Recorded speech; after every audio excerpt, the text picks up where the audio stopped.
High বন্ধুরা, আশা করছি ভালো আছেন। আর আজকের বিষয় হলো আজকে বলবো মৌনী অমাবস্যাতে বিরাট সংযোগ, শনির কৃপায় জীবন আরো সুন্দর, ঘরে বাইরে উন্নতির ঝড়। হ্যাঁ, ঠিকই শুনেছেন। আজকে বলবো যে শনির কৃপায় আরো কি করে আপনার জীবন সুন্দর হতে চলেছে এবং ঘরে বাইরে উন্নতির ঝড় উঠতে চলেছে। এই মৌনী অমাবস্যাতে কি কি করবেন সেটাই আপনাদের বলবো।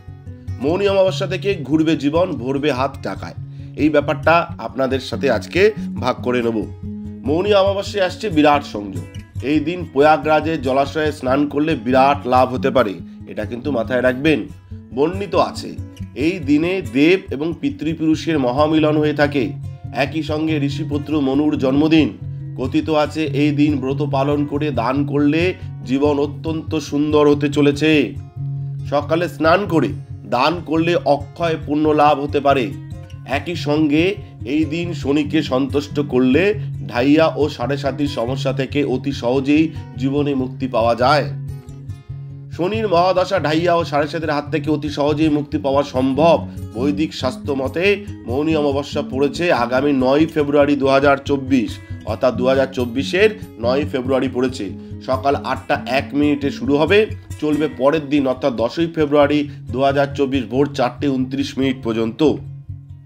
এই কারণে মৌনী অমাবস্যার ব্রত পালন হবে আগামী 9 ফেব্রুয়ারি 2024।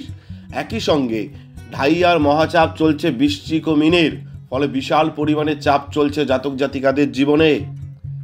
মহাদশার মহাচাপ চললে মৌনী অমাবস্যার দিনে অসত্য গাছের নিচে প্রদীপ জ্বালালে, সঙ্গে শনিশ্চরায় নম এই মন্ত্রটি জপ করলে জীবন অত্যন্ত সুন্দর ও সুরক্ষিত হয়ে থাকে। অর্থাৎ কারা কারা করবেন? বৃশ্চিক এবং মীন রাশির যারা জাতক জাতিকা রয়েছেন, আপনারা এই মৌনী অমাবস্যার দিন অসত্য গাছের নিচে প্রদীপ যদি জ্বালান এবং সঙ্গে শনিশ্চরায় নম এই মন্ত্র জপ করেন, তাহলে আপনাদের জীবন অত্যন্ত সুন্দর ও সুরক্ষিত হতে চলেছে। এমন করলে শনির অশুভ ফল থেকে অতি সহজেই মুক্তি পাওয়া সম্ভব। কোনো দরিদ্র মানুষকে সর্ষের তেল দান করতে পারেন এই মৌনী অমাবস্যার দিন, তাহলে সমস্ত বাধা বিপত্তি থেকে মুক্ত হওয়া সম্ভব। অর্থাৎ এই মৌনী অমাবস্যায় দরিদ্র মানুষকে সর্ষের তেল দান করুন, তাহলে সমস্ত বাধা বিপত্তি থেকে মুক্তি পাওয়া সম্ভব।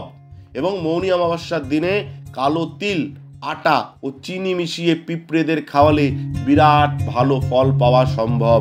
এটাও কিন্তু মাথায় রাখবেন, কালো তিল, আটা ও চিনি মিশিয়ে পিঁপড়েদের খাওয়াতে পারেন মৌনী অমাবস্যার দিনে। এমন করলে শনির দোষ থেকে রীতিমতো মুক্তি পাওয়া সম্ভব। মৌনী অমাবস্যার দিনে কালো তিল, বিউলির ডাল, কম্বল ও কালো কাপড় দান করলে বিশেষভাবে মুক্তি লাভ পাওয়া যায়, এটা কিন্তু মাথায় রাখবেন। তাহলে কি দান করতে পারেন? কালো তিল, বিউলির ডাল, কম্বল ও কালো কাপড় আপনারা দান করতে পারেন। তাহলে এই মৌনী অমাবস্যা যদি এগুলো দান করেন, তাহলে কিন্তু শনির কৃপায় আপনাদের জীবন আরো সুন্দর হয়ে উঠবে এবং সব বাধা বিপত্তি কেটে যাবে। ধন্যবাদ, ভালো থাকবেন যারা ভিডিওটি দেখছেন। এবং আপনাদের ব্যক্তিগত যদি কোনো সমস্যা থেকে থাকে, তাহলে আমাদের স্ক্রিনে দেওয়া নাম্বারে আপনারা যোগাযোগ করতে পারেন। আমরা চেষ্টা করব আপনাদের সমস্যার সমাধান করবার।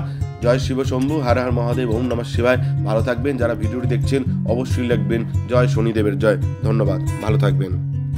আমাদের ভিডিও আপনাদের কেমন লাগছে? যদি ভালো লেগে থাকে তাহলে অবশ্যই লাইক করুন, কমেন্ট করুন আর শেয়ার করুন। আর আপনারা কিন্তু লিখতে ভুলবেন না হর হর মহাদেব, ওম নমঃ শিবায়। সকলে ভালো থাকুন। জয় শিব শম্ভু, হর হর মহাদেব, ওম নমঃ শিবায়।